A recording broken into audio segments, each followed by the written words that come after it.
Okay. Just about. Tell us when you switched on. It's on. Where were you born, Mrs Newman?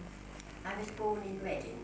In Reading? Yes. I ought to have said it's the 21st of March 1992 when we're doing this interview with Mrs Newman and Mr Newman, who have lived in Nettleham for how many years We now? came in 1957. 1957? That's 35 years. Try 5, yes. Maths is not my great point, it's his. It is, not mine, yes.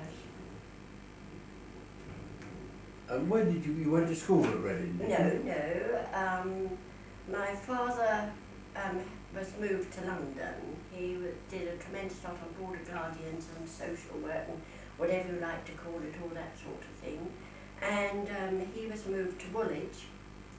And we came to Woolwich, the tail end of the war, 1418 war, but I don't remember anything about that, of course. No. Because I was only a wee babe.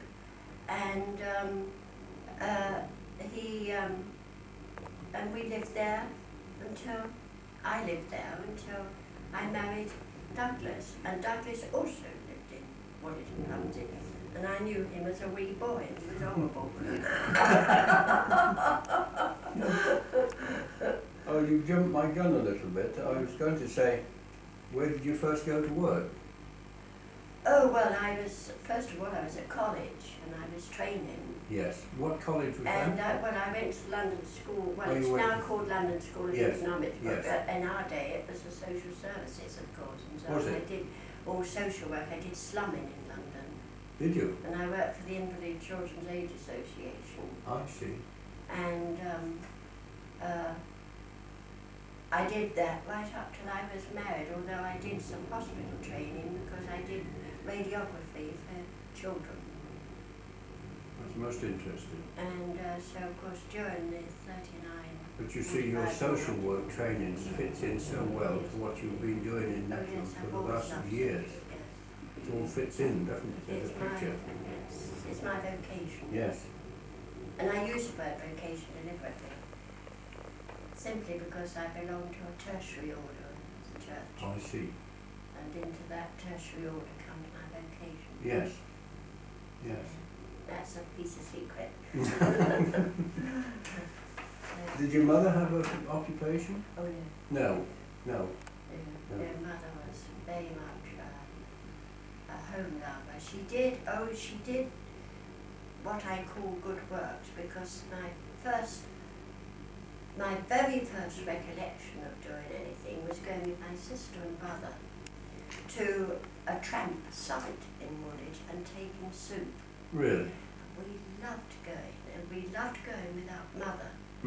Because one of the tramps told us the most gorgeous stories with language which my poor mother and father would have been horrified to think that her 3 darling children knew. But they were lovely tramps. They would never, when you think of how nowadays youngsters cannot go out with men at all, you know, for fear of men, these tramps would never have harmed us. No. Never, ever. One of them particularly wouldn't. He used to bring me home from school when I was frightened. And he was tell me lovely stories, Yes. which I never garnished, because my brother and I were twins. I was going to ask you, you mentioned 3 children then. Yes, yes. You had a brother, a twin brother. Yes, and my sister, who's 6 years older. Ah, yeah, so you're the youngest of the family. Well, no, my brother's the youngest. He will tell you that Ah, I was yes. born half an hour before he was. He always says he was a gentleman, allowed me to come first. So I'm the middle one. I'm what's called the jam. But not really, because I was a great trial and tribulation. Were you really? So I was Yeah. always ill. When did you get married? 1939. 1939. And we had to get married in a hurry. Now, don't you all jump to conclusions. No. But the great joke at our golden wedding, I told this story, we got married in a hurry simply because the priest who married us, which was a personal friend, was called up. And if we An wanted army him, chaplain. I see. if we wanted him, we had to get, Yes. we had to have him on the Wednesday. So we always say we got married in a hurry. Yes. The wedding was arranged for the weekend. Yeah, September the 3rd. Oh, I see. Second. He was being called up on Or September. war was the Yes, 3rd. he Yes. was called Yes. up. Yes. And Mm. so we got married, it was always, we had no honeymoon because it was taken from us. Douglas was called back to work straight away. And I left London and I thought I'd never see my parents again. Really? Well, because war, Quite. you know, Yes. and, but that was all silly. Where did you go to live then if you left Rugby. London? Bilton. Bilton. Rugby. Rugby. Hence the name of the house. Oh, I see. Yes. Yes. Yeah. And what did you do, Douglas, in those days? All my life I've been in electronic engineering. Have you? Yes. Ah, and you were in it then, and you Yes. stayed in it all your life? Right through the war. Yes. Because it was reserved. Yes. It was radar and Quite. all that type of work. He's In Rugby? Yes. BT8, Yes. BTA, British Thompson Houston, British Thomson Houston. which became AEI here. Really? Always been through Yes. lots of names. Douglas is being very modest because their department got the OBE. Because of Sorry? Douglas is being very modest because their department got the OBE Did they? because of what they did. Some of the work that was Yes. done. in the war. Hmm. Well, that's interesting. But I can tell you a funny story about it, because not long after we were married, Douglas came home with some papers and said, we've got to sleep on these. Whatever I do, you don't ask me any questions, which I didn't think he'd do. I was at the hospital at St Cross there at Rugby, because I was called up, you see, and working. And Douglas brought these papers home, and the next day he was going up and down the garden. Mary had a little lamb, Mary had a little lamb, 1, 2, 3, over. My mother-in-law didn't tell me I'd married somebody who was a bit mental. And then he was up in the loft doing the same thing, and you finish the story, darling, because what you were It was doing. the development of the police, the walkie-talkie sets. Was it really? We did them for the army to start Yes. with. And Yes. the ones that you could carry in your pocket. Pocket. Hmm. And then they were later developed by the police forces. Well, we did the early research. Yes. And then handed them over to various firms that by the end of the war, of course, they were being made in quantity. Yes. Hmm. But I didn't know a thing. No. I never knew he had all this at home, and I never knew a thing. No. I never asked any questions. You weren't allowed to do I it. want to laugh. No. Nowadays, of course, compared with what the police use, Yes. All the time. Yes. they were new in those Quite. days. And Yes. it was such a breakthrough that how many of you? 4 of you didn't you at the OBE? The department, yeah. Hmm. And what did you occupy yourself with during the war? Anything interesting? You Well, I was mentioned hospital. When I was there, I was also a street, Keeping me fed. keeping Douglas fed. I was a street warden. And, Were you? Street yes, area warden? Yes, well, everybody was. Well, weren't yes. they? And of course we were attached to the church at Bilton, because we've always been attached to Yes. the church. And we both were, but I couldn't do as much then because of all the work at the hospital. Yes. Then of course we had our first child. She died. And then I went back to work again, and then Josephine came along. So, Hmm. she was born in 1945. 1945. Yes. So Yes. that It's the tail end of the war then. Well, it's almost finishing, wasn't Yes. it? And so then after that I did an enormous lot of church work. Yes. At For Bilton. the Coventry Diocese. Yes. I worked for the Bishop of Coventry when I could. What brought you to Nettleham? Okay. Oh, Oh, why the- Nettleham? The With a AEI was BT up Yes. British Tongue Yes. Houston. They expanded Yes. because we were in rugby first of all. Yeah.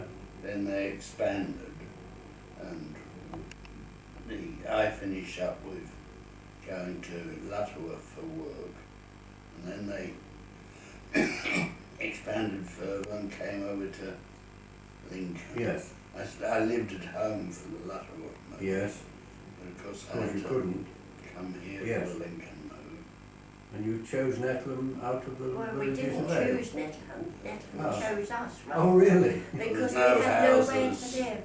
There were none of these estates. No, Law not in fields. 57. *57. But it wasn't anything in Lincoln. I think we were one of the first people to Were you? build Hmm. a To build modern this. brick type house Yes. rather than a stone house. There's these 3 plots for bacon. Yes. And Douglas had to come. We had to find a place to come. I wrote to the Bishop of Lincoln because Cuthbert Barsley suggested I did, to try and fit into a parish that suited us, Bilton parish, but it was very difficult because there was no land. One place that might have suited us was downhill. We didn't want to go downhill. And we were desperado, absolutely desperado. We had Sheila and Mike Fry with us, who now live up in Yes. Beach Avenue, because he'd got to come with us. Oh, he came at the There same were quite a time? number of Yes. Yes. estates. And Were they? there were, and there's the Webbs and the Garsides and the Asquiths and all those. And we motored round Lincoln. We went to Burton, but I couldn't drive, so that was no good. We went to Cannock, that was a query, we didn't mind it. And as we came from Burton, we came through Riseholme, and this was, Yes.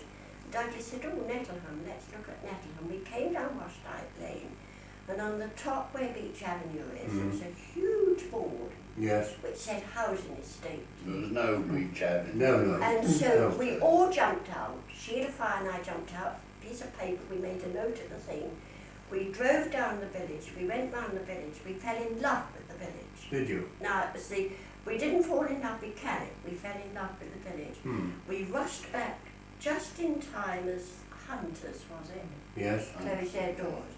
And he said he wasn't going to start, they weren't starting building until the end of 57, early 58. Well, Douglas was desperate, he'd got to find somewhere to, and we didn't want to live partly.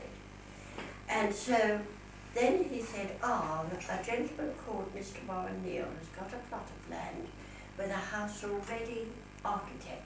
Would you like to see it? We were rushed over to his office, to Warren Neal. To Warren Neal. Warren Neal, we were staying at the White Hart then, the BTH could afford the White Hart. And we were given the plans of this house. We Were went you? back to the White Hart. We'd already were going to meet Mr. Armstrong from St Nicholas, who the bishop suggested Yes. we met, to put us in mind of churches and tell us about various clergy roundabout, and which he did. And we looked at this. The price just about suited us then. 800. Well, the land was All in 300. land and everything. No, the house cost nearly 1,000, didn't it? No, the house was 800, was it? Yeah. Was it really? But 300 and The something for the land land. was Yes. 350. That's Yes. right. And then, of course, we phoned through to Bilton and said to our friends, get a house party tonight, this was the Sunday night, and 2 architects and somebody else, we want a vice. We've got 48 hours to choose this plot of land. And we spent the midnight oil. Douglas was at Lutterworth, that was right. He phoned up from Lutterworth at 5 minutes to 9 to Warren Neal on the Monday morning, and sitting outside Warren Neal's office were the 3 BTH people waiting to go in and buy this Really? plot of land, and we scotched it. That's how we got it. Yes, And we've Yeah. never been happier. yes. I mean, we stood on this, where the top lawn is now, and looked across, of course that bungalow wasn't there. No. And we looked across at beautiful red roofs, and we said, Brittany, there's the picture up there, that painting of my brother-in-law did, of all the red roofs. And we've never been, we've had some unhappy moments here, but that's forgotten. But we've had some very, very happy times here. We wouldn't leave Nettleham. Douglas will tell you that he nearly chucked up Joe and I out of the car coming, because we sat and we wept and we wept and we wept because we were leaving Bilton. Bilton, And he yes. said, another mile and you're out. And we've never forgotten it. Mm. We love it. I wouldn't leave Nettleham now. Oh no. It's so marvellous. How many organisations are you connected with in Nettleham now? You want something? No, I know, because well, I mean, age concern is the age great one, concern isn't it? is my pet. Yes. Is my absolute You pet. told me the church was your pet. But the church is my pet and age concern is my pet. The church Women's Fellowship. And I did start the Young Wives here. But after 3 years, that was closed. We won't go into the history of that. That's now dead and buried. And Ladies Club, I should say, Ladies Club was started. And that was after 3 years after we came here. Ladies Club was started in 1961. Probably more than 3 years, isn't it? My arithmetic's out. But I did love the Young Wives group, and it went very well. Ladies Club grew like Topsy, but that was secular. And apart from being on the PCC with Douglas, and apart from us doing odds and ends of the church and taking part in 1 or 2 things, I wasn't absolutely attached to the church here until Tony Burton came.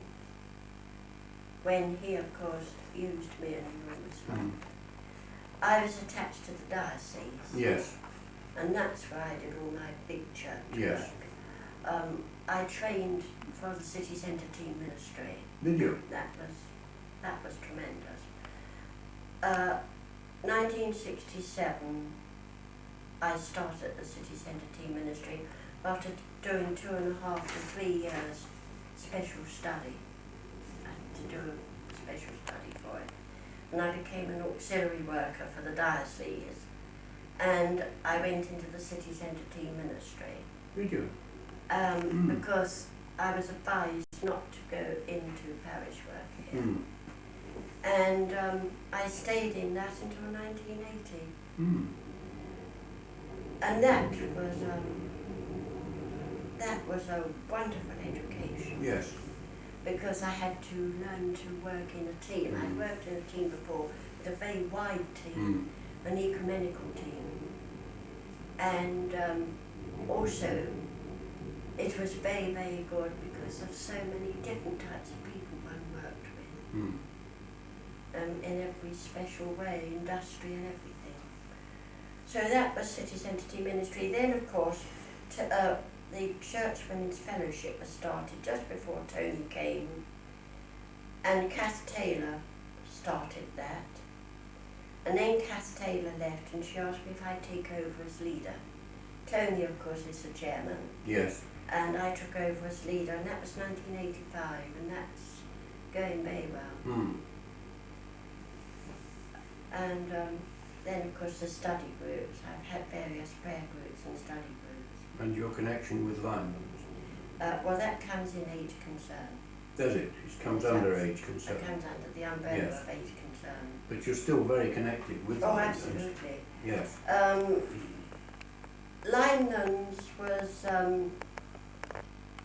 Lyman's was started, I can tell you when that was started, by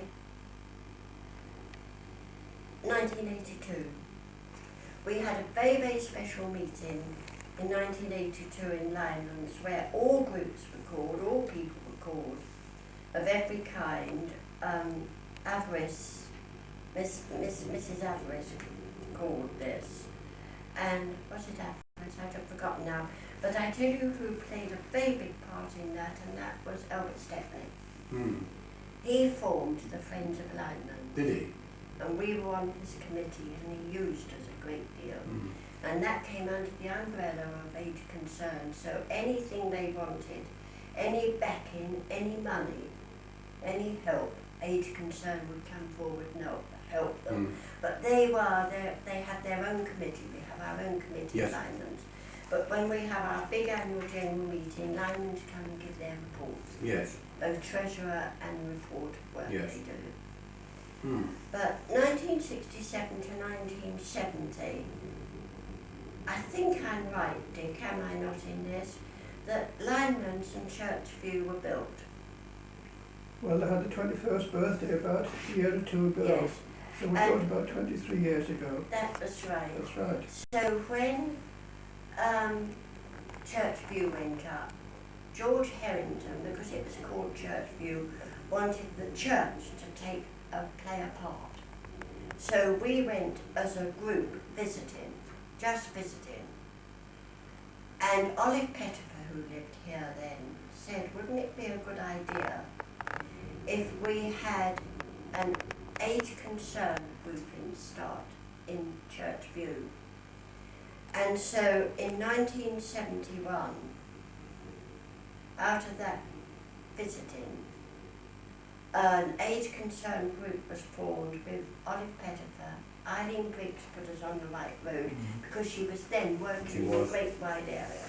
And Aid Concern Nettleham was started. And we had a committee formed there, big committee. 4 people each week going into Churchview, doing entertainment, giving an afternoon tea. And when I say afternoon tea, an afternoon tea, not biscuits, sandwiches, cakes. And that's been going on ever since. And they do that voluntarily, they give the tea. The entertainment is done voluntarily. We get various programs set up. And we had a chairman, and the chairman was Olive Pettifer.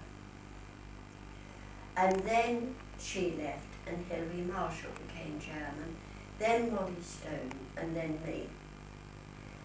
And into that, we decided we must have a coffee morning, a Tuesday coffee morning. And the Tuesday coffee morning was started in 1975 under the Aid to Concern Nettleham. And Mrs Harrington and Joyce Smith were the instigators. They started that.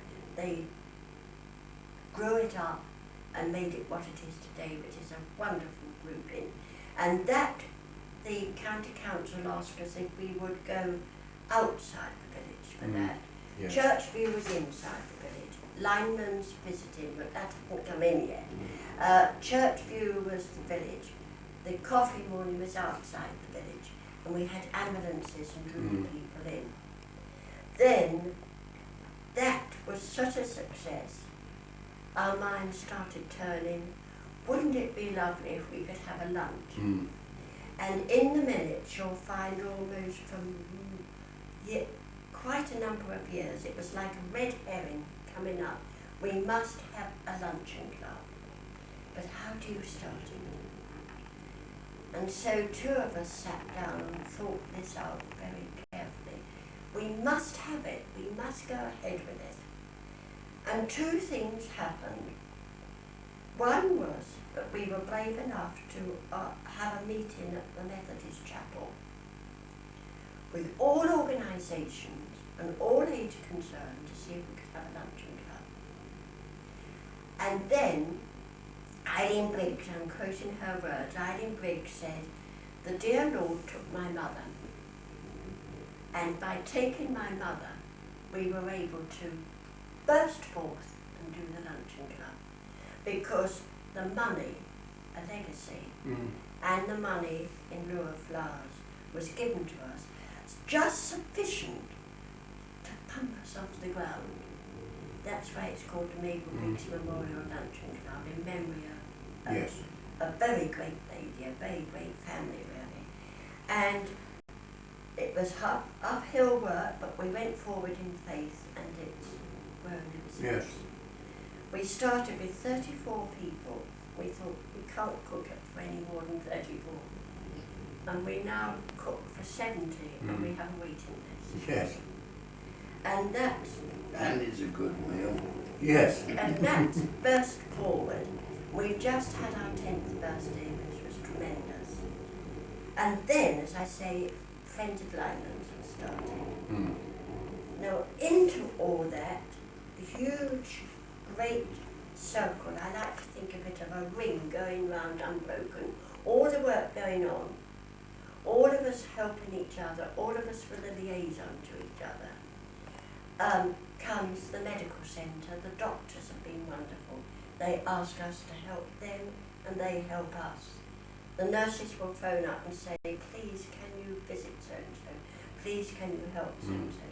We have, I think there's 5 of us who do, 4 now, who do an enormous lot of visiting in this village of the housebound.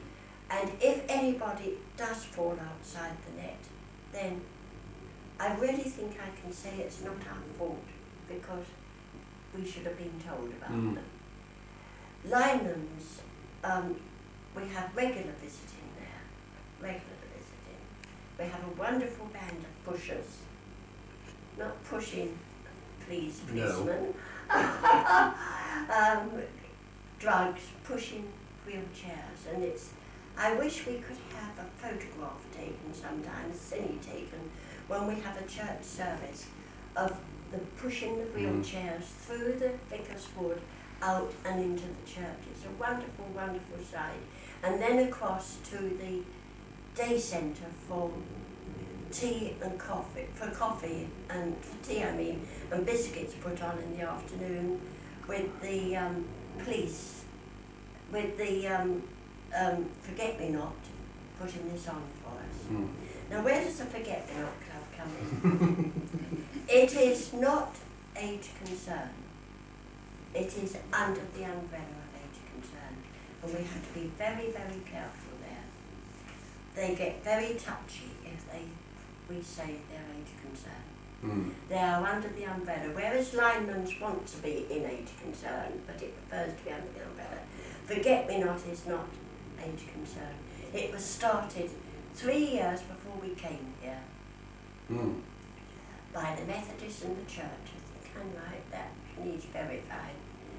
And about 3 or 4 years after we had started as an age concern with Church View, they went through a difficulty and they wanted helping. And they were so pleased with our help that they asked if they could come under the umbrella of age concern, but retain their constitution. They have their own constitution. We have our own constitution, and we are a charity. We're registered as a charity. And we've had to redo that constitution because we've grown so. So we had a new constitution about 6 years ago because we have grown. Now that's our potted history. Yes. Knowing your life as you've lived it, if you'd known what was going to happen, would you have changed anything? I think I might have, well, I don't know whether this ought to go down on video. I might have changed 1 or 2 things when I first came with regard to the church. Yes. Because I went through a rather unhappy stage. Why? But I think a lot of us did. I wasn't the only one. No, you weren't. I wasn't the only one. And The old incumbent had a reputation. That's right. but That's I right. mean, in all charity to him, it was his make-up, and one should have realised to a certain extent his make-up, and I was gullible enough not to realise it. And there perhaps are the mistakes I would like to say I regret, and I would like to say, you know, I would have done things differently. But then you grow, don't you? This is the thing. Oh no, we need to come on to the steering committee. Well, you've gone off it, you see. Can you switch off? In your work with Age Concern, you found that the ambulance, which collected people from other villages, ran out and you had to get a new one, which is quite a formidable undertaking. How do you go about that? Well, that was a formidable one, yes, it was.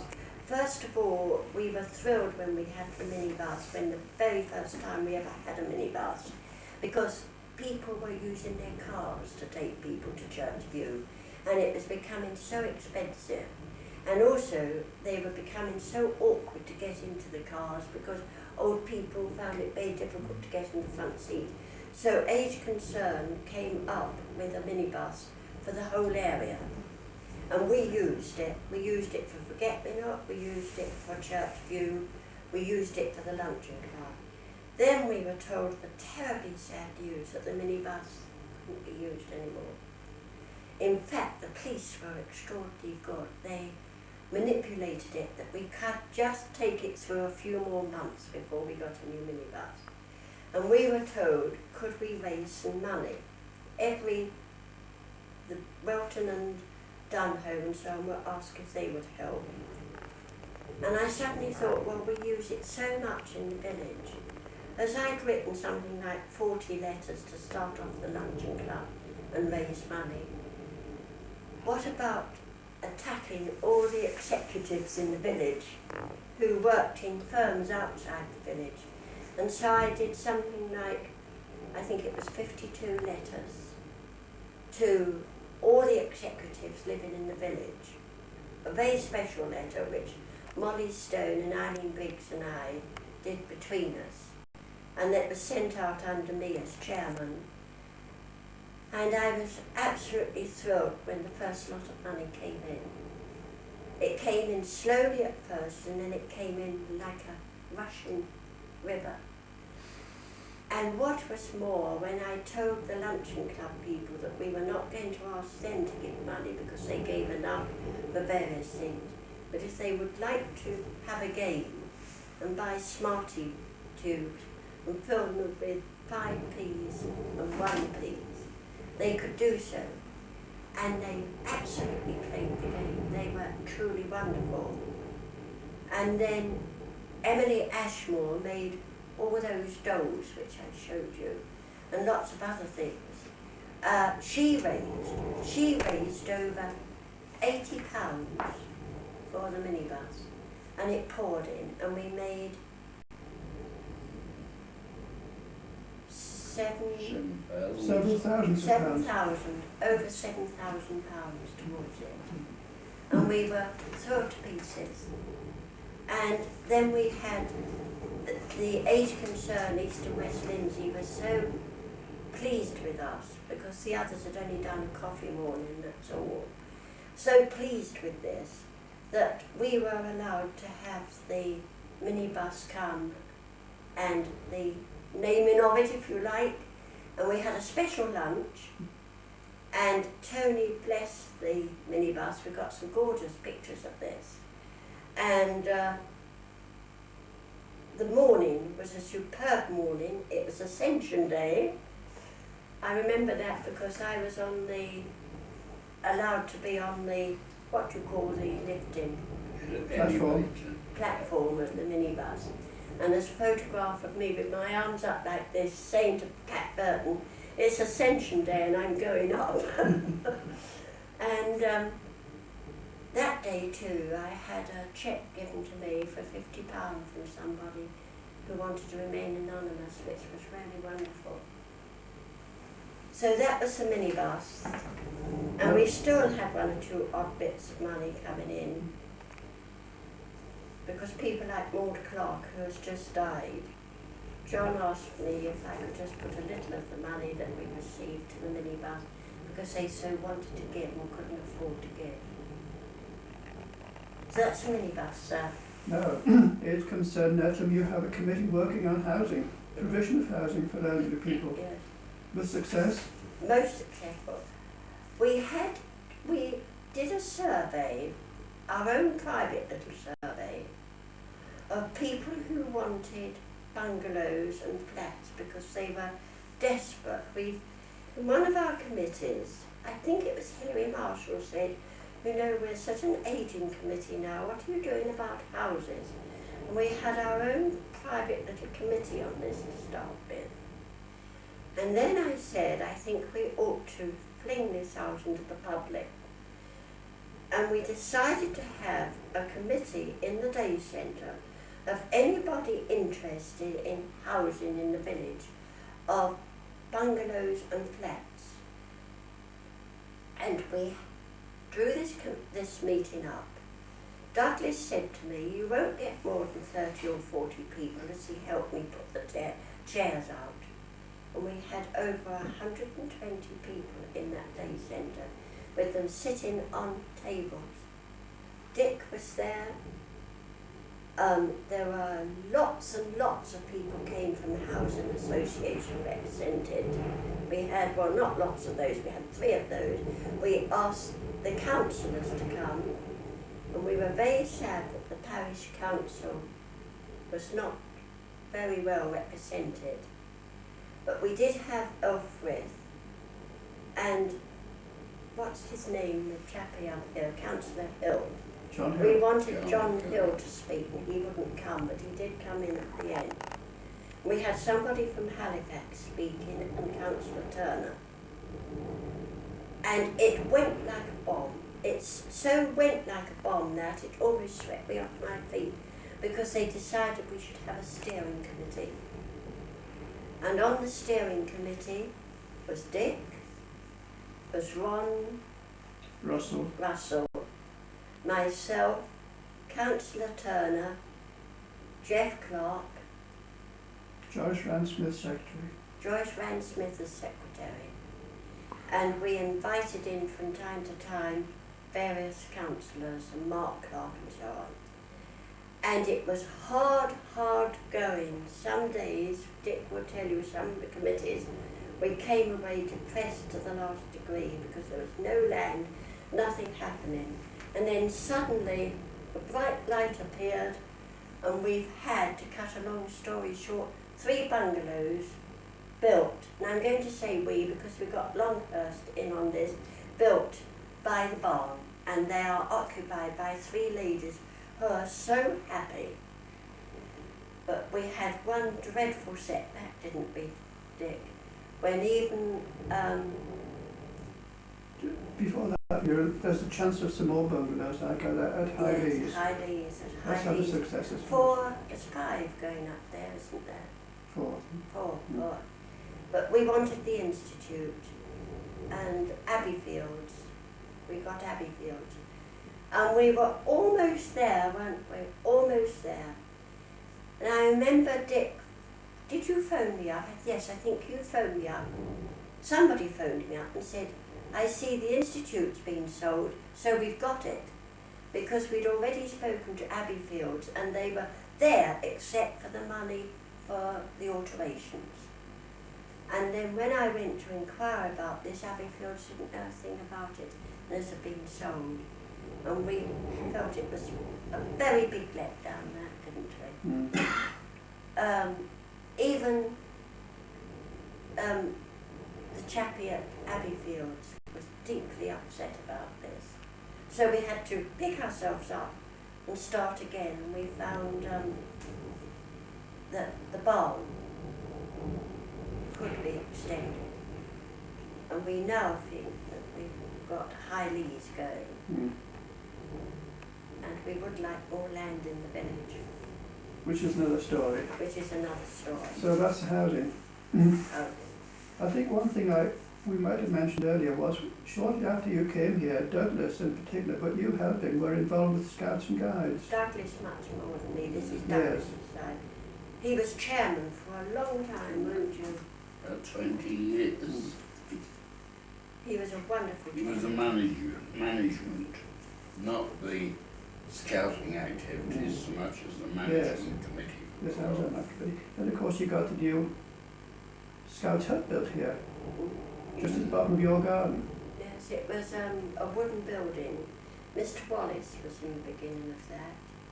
and Douglas took over from It him. was an old wartime searchlight.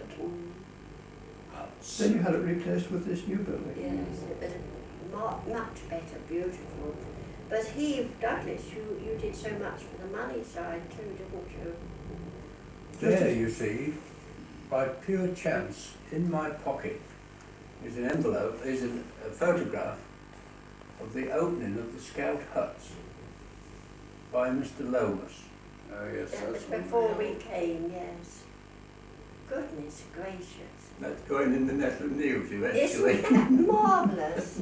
Marvellous. one of the old wooden huts. That's there. right.